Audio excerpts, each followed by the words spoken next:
Hey, this beef is too salty. No way, mother-in-law, you made it. Oh dear, silly me.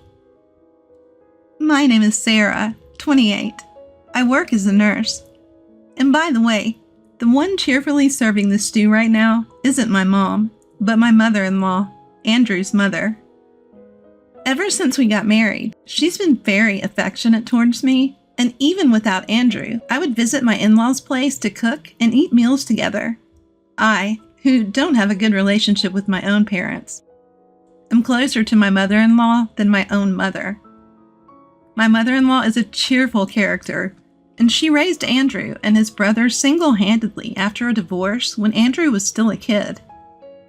I remember being quite nervous when I first met her, because a married friend once told me, "In-laws are people you can never understand in your lifetime." But those fears vanished as soon as I met my mother-in-law. I've always wanted a daughter. We only had rough boys in our house. Thanks for marrying Andrew, she said warmly, gripping my hand. I felt from the bottom of my heart that I would get along with this person. After getting married, she said, "I want our relationship to be like friends, so let's avoid formal language from now on." Of course, I was resistant at first, but now we can joke and tease each other. Lately, we have been playing pranks, pretending to be a mother-in-law and a daughter-in-law with a bad relationship. People are often surprised to learn that we are in-laws. I still use polite language when there are many people gathered, such as for rituals. "So, Andrew is working again today?" "Yeah, it's shift work, so I thought there would be almost no overtime, but he seems to be busy because of a shortage of staff." Well, I'm happier to see you, Sarah, than Andrew, so I'm having fun just cooking with you." She said such a happy thing. While we were chatting, my cell phone rang. Well, speak of the devil, hello. The caller was my husband, Andrew. He had said he would stop by his parents' house after work, and we would all have dinner together. "Oh, Sarah, it's me. Sorry, I can't seem to get away from work, so I don't think I can make it." "Again? You did that last time too. Your mother has been waiting and cooking for you." "Well, it's work, so I can't help it. And she's happier to see you than me, so I'll ask you to take care of her." With that, he hung up the phone, unilaterally. It's been like this lately. Mother-in-law, Andrew just told me that he can't make it again today. Oh, really? He completely neglects his family, just like my divorced ex. As we were fussing over it, a voice came. "Could you keep it down? I can hear you outside." The one who spoke was Andrew's younger brother, whom we'll call Tom. Tom, who's still single, lives with his mother in their family home. "Oh, sorry. Welcome home, Tom." I greet him, but he always just nods his head and heads straight to his room. He's such a cool guy, as usual. My mother-in-law often worries whether he's got someone special or not. Andrew and Tom may look alike, but unlike my sociable husband, Tom is rather quiet. Their brotherly relationship is neither too good nor too bad. I often hear about many people who are troubled by their difficult relationships with their in-laws, but I never had such worries. Sure, there were some concerns, but I was living a pretty happy life. Little did I know that I was about to get caught up in something. It was one day while I was at work. That day was the hottest day of the year. Typically on such days, we get a lot of heat stroke victims incoming. Seeing the patient who was brought in, I was shocked. It's my mother-in-law. The one accompanying my unconscious mother-in-law was Tom, and it seems she had collapsed in the yard when he got home. Gardening is a hobby of my mother-in-law's, and the yard is always filled with plants. The types of plants change with the seasons, and on nice days, one of her pleasures is to go out in the yard and have some tea. She was so absorbed in gardening, and it seems that she just collapsed from heat stroke. Tom looked worriedly at his mother. Please help my mom, I beg you. Seeing Tom's tearful face, I realized just how much he cherished his mother. As I told him that everything would be okay, I asked him, "Have you told Andrew about this?" Tom responded, I tried calling him several times, but he never answers. Is Andrew working today? Andrew should be off today. When I left for work, he was still sound asleep. No, he's off today. He might still be asleep. I'll contact him. Tom, could you handle mother-in-law's hospital admission procedures? Of course. Thank you very much. Fortunately, my mother-in-law just had mild dehydration. After some intravenous fluids, she regained consciousness and was even able to hold a conversation. Despite assuring us she was fine, she ended up being hospitalized for a few days for further examination. I guess I pushed myself too hard and suddenly felt weak. I'm sorry for worrying you. Thanks, Tom. As she said this to Tom, he replied as always, Not a big deal. Keeping his cool demeanor. At this point, I finally remembered to call Andrew. After trying several times without response, a groggy voice on the other end of the line finally answered. Hello? Ah, Andrew, you finally answered. How long are you planning on sleeping? In response to me, Andrew replied lazily, Actually, I've been up and out for a while now. You know I haven't seen Mom in a while, right? Thought I should do something nice for her, so I took her out to a fancy restaurant. Hearing Andrew speak such blatant lies, I realized the truth. I see. She must be happy. Yeah, she seemed really happy. She's so attached. It's almost troublesome. Anyway, because of that.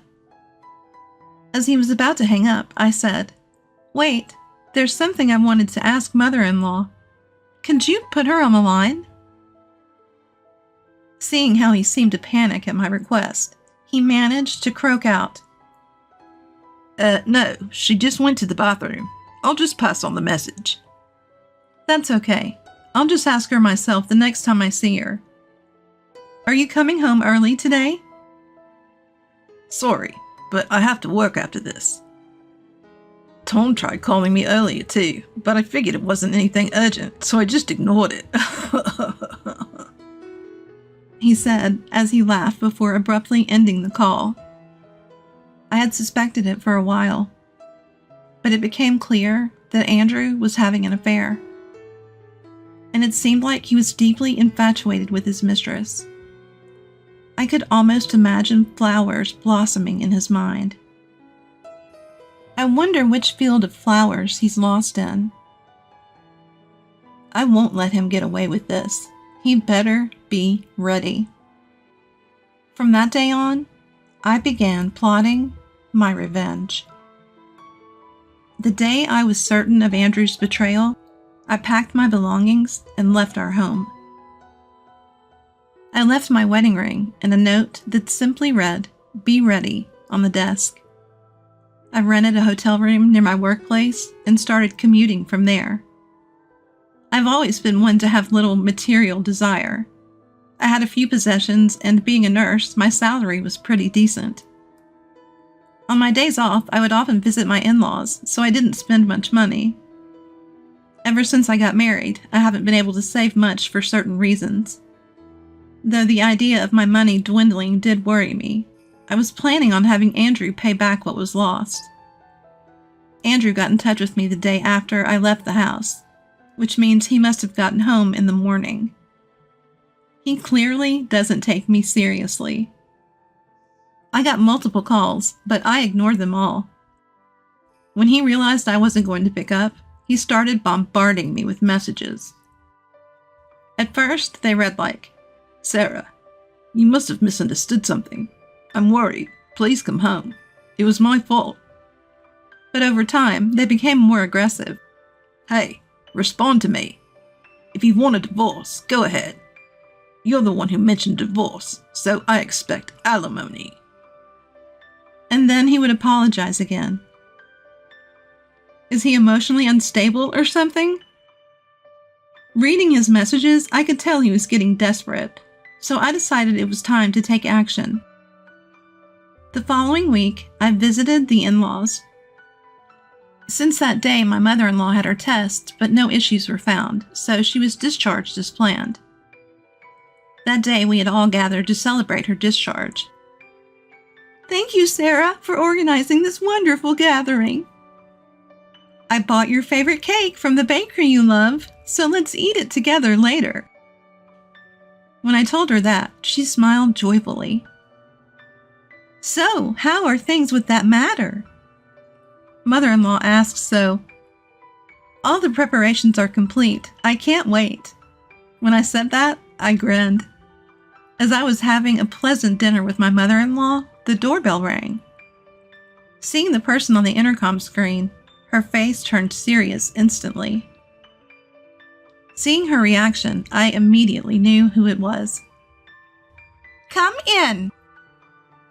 When my mother-in-law said so coldly, the front door opened and the person I'd been waiting for that day entered. Long time no see. It was Andrew, whom I had invited, insisting he come because we needed to talk.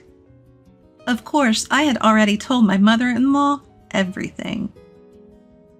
Upon hearing about Andrew's infidelity from me, she was furious.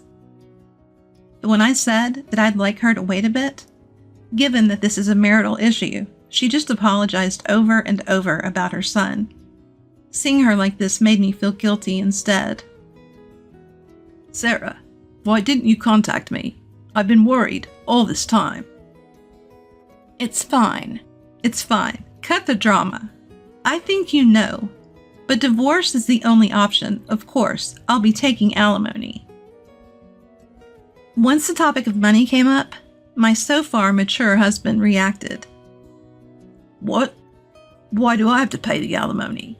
Sarah should be the one to pay. Enough about money, money, money. I wondered if his head was all right, but I thought I shouldn't get emotional to keep the conversation going. I calmly replied, well, you see, you're the one who cheated. You're obviously the one at fault, and you're obviously the one who should pay the alimony. But still.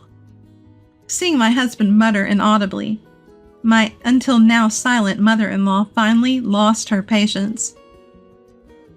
Andrew, you've been spouting nonsense. Just hurry up and get a divorce and pay the alimony to Sarah. And don't ever come here again. If you do, I'll bury you in the garden. As my mother-in-law was about to say something outrageous, I stepped in to stop her. Stop! Stop! Andrew, aren't you ashamed to put your parents through this? Here, sign this right now. Saying this, I placed the divorce papers I had prepared in front of Andrew. He looked shocked. Perhaps he hadn't expected the talk of divorce. I was surprised that he thought he would be forgiven in this situation. Why did you come alone today? Didn't I ask you to bring her along? When I glared at him, he said, Seriously, I did talk to her, and she seemed willing, so I brought her along. She's waiting in the car right now. I was irritated by my husband's mumbling, so I snapped. Just go get her. Understanding, he left and returned with a woman. Excuse us. A woman entered with a grating voice. Seeing a woman show up with such energy at her affair partner's family home and in front of his wife and mother, no less, I thought she was as usual. Hi there, mother-in-law. Nice to meet you. I'm Michelle. And long time no see, Sarah. Seeing me, she chuckled. You're as usual, Michelle. I'm surprised you haven't changed at all. This wasn't a compliment. I was talking about her personality, not her appearance. She looked like a proper woman in her 30s. But her clothes and makeup made her look like a high school girl. It didn't suit her at all. Really? That's so nice. Maybe it's because I go to a good beauty salon. As for you, Sarah, have you aged a bit? She looked at me, then chuckled through her nose. Andrew, my husband, had a surprised look on his face when he saw Michelle and me. You two know each other? Yeah, we were classmates in high school. Haven't seen each other since we graduated. But who would have thought we'd meet again like this? When I answered, Andrew for some reason seemed relieved and said something outrageous. Oh, come on. You could have said that sooner. If she's your friend, there's no alimony, right? That's good news. My Princess Michelle. Seems like I won't have to pay a dime.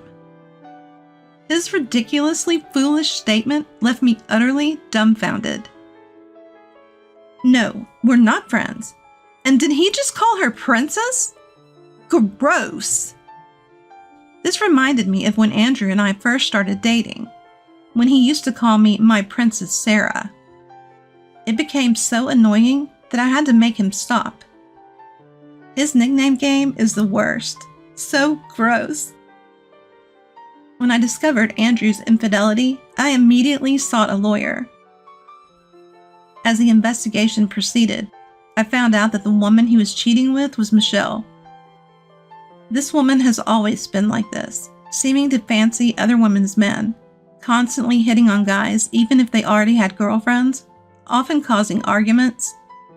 And it's not even like she's pretty. To be honest, her looks are below average. However, she's brimming with confidence and probably thinks she's the prettiest woman in the room. I'm not really into social media and don't know much about it. According to a friend, Michelle would send messages without hesitation to any man she finds attractive. It appears that she met Andrew through social media. Michelle's job is basically a housemaid. I felt pathetic that my husband's mistress turned out to be a woman like her.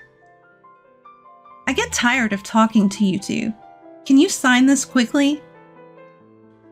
When I said that, Andrew, who was hesitant about the divorce until now, readily signed the divorce papers. Apparently, he genuinely believes there's no alimony. Now I can finally be with Andrew. I'll always be your pretty wife. Nothing is more cringeworthy than a woman in her 30s trying to act all cutesy. Despite this, Andrew didn't seem to mind. I started to worry about his eyesight. So, mother-in-law, please get along with me from now on. When Michelle says this, my mother-in-law replied, "Huh? No, thanks." She answered with a deep, intimidating voice. "Oh no, that's scary." As Michelle started to whine to my husband, Andrew, he started spouting nonsense about being unfair even though she's good friends with me. I was thinking someone ought to do something about these two when my brother-in-law Tom came home. Seeing the chaotic scene, he managed a wry smile, seemingly understanding the gist of the situation. Then Michelle suddenly exclaimed, "Wait, isn't that Tom?" "No way. Are you the brother he mentioned?" She seemed to be getting overly excited all by herself. As I wondered what had come over her, Tom responded, "Long time no see, Michelle." Apparently, Michelle and Tom used to work at the same part-time job. Considering Tom's not bad-looking, it's not surprising that Michelle had taken a liking to him. By the way, due to her terrible memory, Michelle ended up getting fired from that job. "I'm going to be your new sister-in-law. Are you happy?" Michelle swayed her body as she addressed Tom, to which he responded, "Are you serious? That's the worst." My brother-in-law replied coldly. His cold response seemed to stun Michelle, who froze in place. Haha. Oh, this was sent to me by a friend. That's you, right? Tom then showed us a certain website. It was one of those unpleasant sites where people laugh at other people's social media posts. One person was frequently the butt of jokes on this site, with comments like, "Michelle is exhausting today too," and "At this point, it's just a joke." Furthermore, Tom showed us one of Michelle's social media accounts. The photos were mostly selfies, making it obvious that they were of Michelle. Looking at Michelle out of the corner of my eye, thinking that this would surely upset her, she said, "It's hard being popular. These are mostly just women being jealous. Oh well, whatever." Although she responded in that manner, it was clear she was less energetic than before. Even she seemed to have been hurt by this. Just because it's the internet doesn't mean you can write whatever you want. I couldn't help but feel a bit of sympathy for her in this case. "Well, it doesn't matter. From now on, Andrew and I are going to live a glamorous life." Hearing those words, I couldn't help but burst into laughter. A glamorous life? No way! "Could you stop acting tough because your husband got taken? It must be tough to lose a doctor husband, huh?"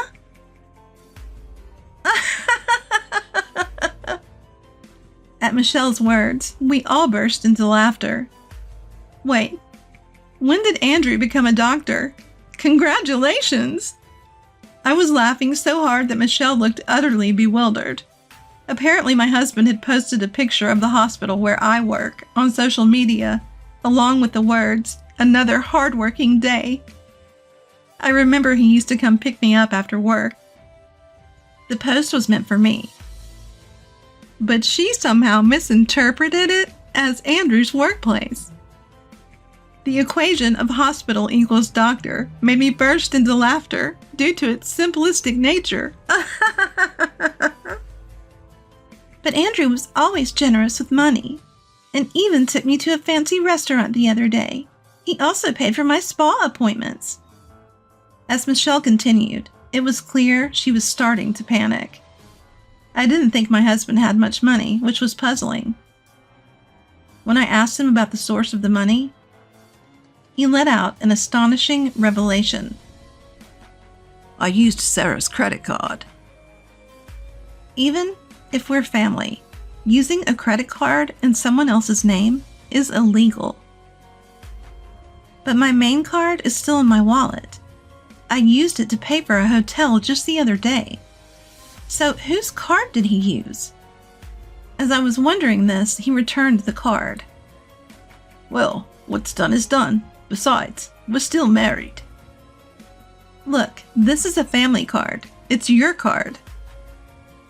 He must have forgotten, but we got this family card when we got married because there was a campaign to increase points. I have my own card, so I've never used it. Therefore, of course, the payment this time was from his account. "You still have your severance pay from your previous job, right? You'll figure it out." As I said this with a smile, his face turned pale. He used to work for a fairly decent company.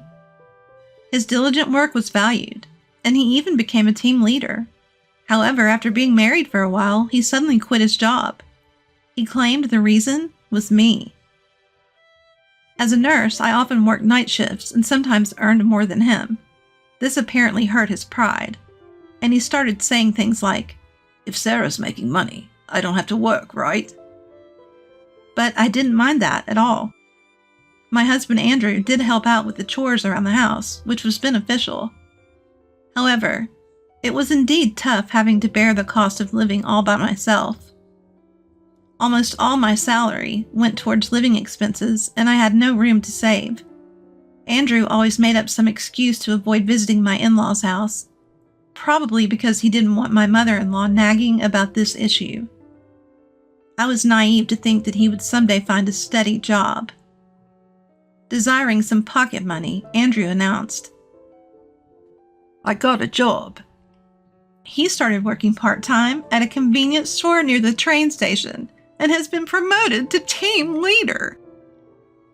Listening to my story, Michelle muttered, "Convenience store? Team leader?"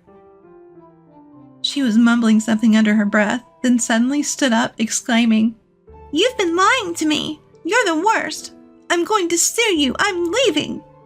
She ran off like a scared rabbit.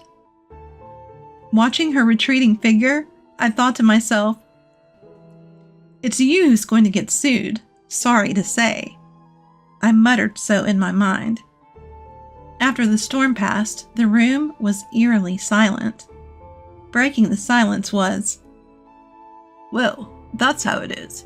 Sarah, let's get along from now on." It was my silly husband, Andrew. I was dumbfounded at his stupidity. When Andrew tried to put his arm around me, my former judo team captain brother-in-law, Tom, performed a beautiful throw on him.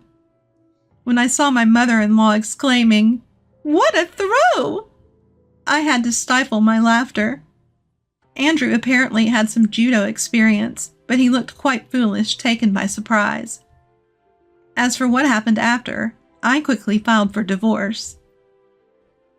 Andrew paid me alimony from a term deposit that had matured before we got married.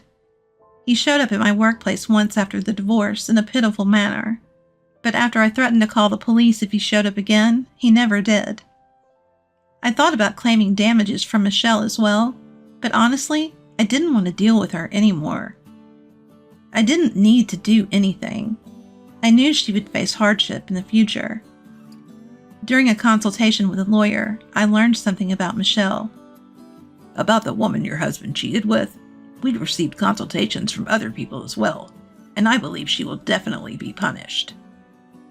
Apparently, Michelle was involved with many people, not just my husband, and there were over 10 victims, including people whose marriages had been ruined or who had lent her money and been run out on.